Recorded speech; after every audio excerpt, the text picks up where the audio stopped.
steam coming out your ears? Yes, Rob. I watched a program last night called Sunday on basically the Selwyn River and Lake Ellesmere, as well as Lake Forsyth. You're over that side.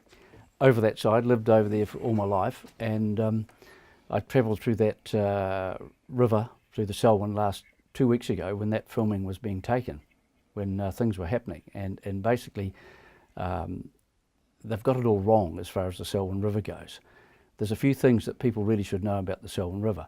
One is that the water races that are from snow-fed water no longer empty into the Selwyn River because they've been shut off because of stock and so forth, and rightly so too, because it was a bad use of water as such. So now we've gone to troughs. Now we've gone to troughs and yeah, all enclosed pipe system, so less wasteful, more efficient. So that's fine. But those snow-fed water races used to finish and empty into both Lake Ellesmere and into the Selwyn River. So that doesn't happen anymore. Border dike irrigation has gone, and that rightly so as well, because that was a very inefficient way of using water, because run down the paddock into a sort of shingly area and go into the aquifer, albeit that it was on top of the ground, which is where these lowland streams are. They're on top of the ground. They're not down under, 10 metres or so forth. So that's a few things that don't happen in the Selwyn since those changes. Also, we used to take shingle out of the Selwyn River after a flood. Well, that hasn't been done since the last flood, and there's a lot of surplus shingle in there. So that in itself was sort of creating or deepening the river a little bit and letting it flow better. So that doesn't happen anymore.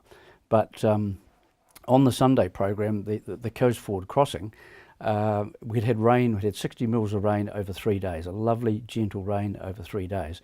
That was enough to get Coast Ford flowing again. The cameras were there and filming Dr. Joy and his mates testing the water.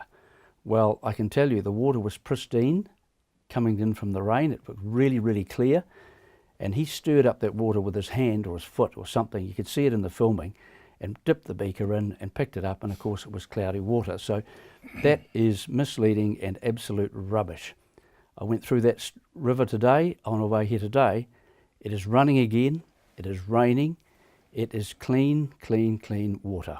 Clear water. So I'm not saying it hasn't got nutrients and bugs in it, but it is very, very clear. Right, so we're creating an illusion. An illusion, just to further the story, the theme they wanted to go down and get all this emotion. So you need to have, viewers need to have balance. I think it's called creating news rather than reporting on it. Exactly. Okay. Exactly. We're not short of water. No, Rob. New Zealand is one of the richest countries in the world with fresh water per capita and for the area of the land. And certainly we've got lots and lots of it. Look at the west coast. Look at the stuff that flows out to sea.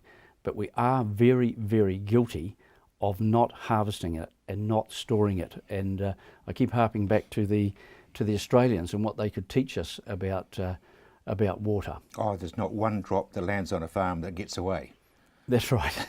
That's right. Yes, indeed. But yes, I'd just like to have a talk about irrigation basically, and some of the efficiencies that have come along. And of course, spray irrigation is a lot more efficient than the border dike that we just talked about. But there's another level of efficiency there too that can be attained, and that is T-tape, or in the ground tape that delivers just droplets of water as required.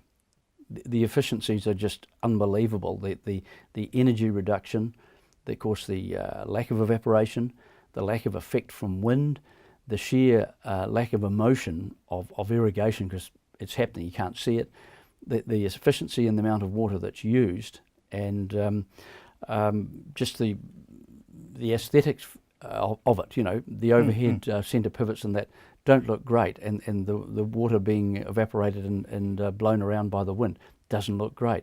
You lose all of that if you start putting tape under the crops.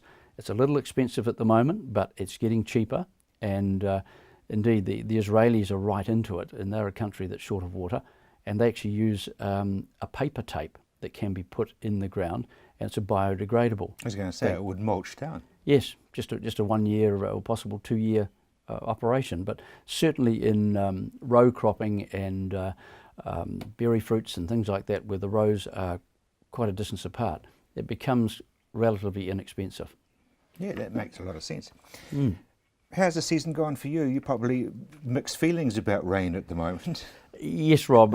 We've enjoyed a pretty reasonable harvest conditions, but they do tell me that there's a lot of white clover up at Methven and Highbank that still hasn't been harvested because they actually got hit with the nor'west showers as they come across. So that's a bit concerning for those farmers up there.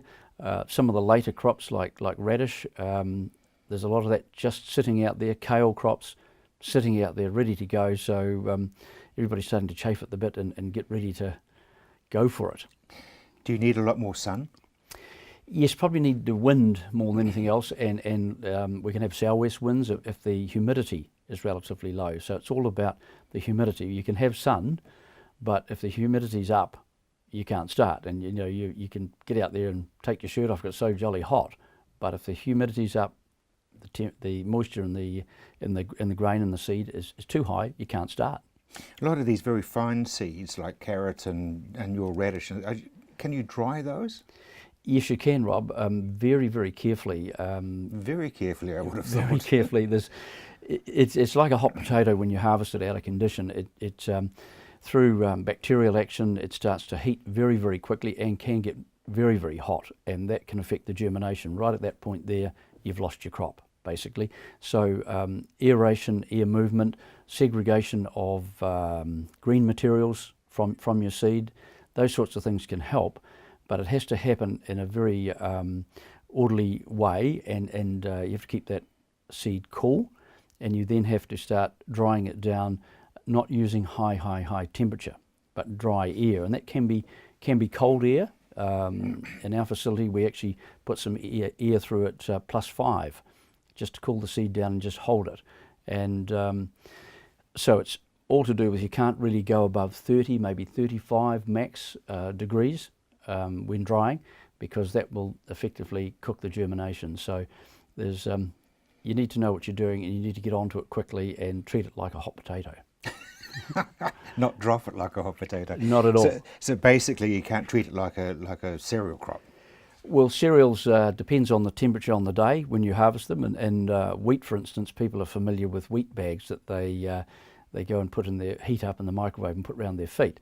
Wheat is brilliant at holding heat, and so you can put it in the silo at 30, 35 degrees, and months later, when you take it out of a big silo, it's still hot in there. So that's from the field temperature alone. So if you add a bit of moisture to that heat, and then you get bugs in there, the whole thing generates its own heat. Before you know where you are, you've got a solid silo. A solid silo, it just bakes in like a cake. Yes, and I have seen linseed go solid, and the chaps dug a hole in there and put a stick of gelignite into the silo and let it go, and that's how they got the linseed out of the silo. It's a bit extreme, Dennis. It's extreme, but it worked, and that's just how some of these things can set into solid lumps if things are not looked after properly. Yeah, so in other words, take great care. Absolutely. Dennis, thank you very much.